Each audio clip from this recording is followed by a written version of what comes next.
നമസ്കാരം. മലപ്പുറം കൂരിയാട് ദേശീയപാത 66 തകർന്നത് നിർമ്മാണത്തിലെ പിഴവ് കൊണ്ടല്ലെന്ന് നിർമ്മാണ കമ്പനി. അപ്രതീക്ഷിതമായ ഭൂഗർഭ സാഹചര്യങ്ങൾ പ്രശ്നങ്ങൾക്ക് കാരണമായെന്നാണ് കമ്പനിയുടെ വിശദീകരണം. കൂരിയാട് ഉൾപ്പെടുന്ന രാമനാട്ടുകര വളാഞ്ചേരി റീച്ചിന്റെ നിർമ്മാണം നടത്തുന്ന KNR constructions executive director K Jalandhar റെഡ്ഡിയാണ് ഇക്കാര്യം ചൂണ്ടിക്കാട്ടിയത്. പാതയുടെ നിർമ്മാണത്തിൽ ഒരു തരത്തിലുമുള്ള അപാകതകളും സംഭവിച്ചിട്ടില്ല. ചെളി നിറഞ്ഞ മണ്ണാണ് പാത തകരാൻ ഇടയാക്കിയതെന്നാണ് കമ്പനിയുടെ വിശദീകരണം.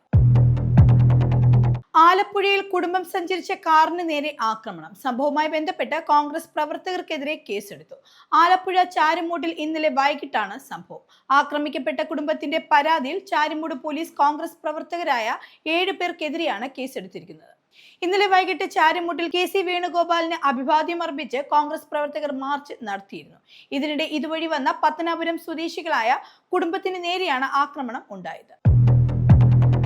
കിറ്റക്സ് MD സാബു ജേക്കബിന് മറുപടിയുമായി കുന്നത്തുനാട് MLA PV ശ്രീനിജൻ. കിഴക്കമ്പലം ആരുടെയും പിതൃസ്വത്തല്ല, മനസ്സിലാക്കിയാൽ നല്ലതെന്നാണ് ശ്രീനിജൻ ഫേസ്ബുക്കിലൂടെ കുറിച്ചത്. കേരളം ആരുടെയും പിതൃസ്വത്തല്ലെന്ന വ്യവസായ മന്ത്രി P രാജീവിന്റെ പ്രതികരണത്തിന് മറുപടിയായി സാബു ജേക്കബ് പറഞ്ഞിരുന്നു. ഇതിലാണ് ശ്രീനിജന്റെ പ്രതികരണം.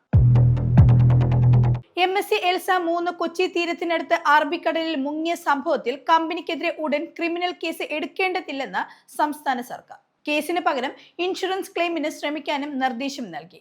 കേന്ദ്ര ഷിപ്പിംഗ് മന്ത്രാലയവുമായി നടത്തിയ കൂടിയാലോചനയിലാണ് തീരുമാനമായത്. മെയ് 29-നാണ് മുഖ്യമന്ത്രിയും കേന്ദ്ര സർക്കാരിന് കീഴിലുള്ള ഡയറക്ടർ ജനറൽ ഓഫ് ഷിപ്പിംഗും തമ്മിൽ ചർച്ച നടത്തിയത്. എൽസ 3 എന്ന കപ്പൽ മുങ്ങിയതുമായി ബന്ധപ്പെട്ട് സംസ്ഥാനത്തിന് വലിയ നാശനഷ്ടങ്ങളാണ് ഉണ്ടായത്.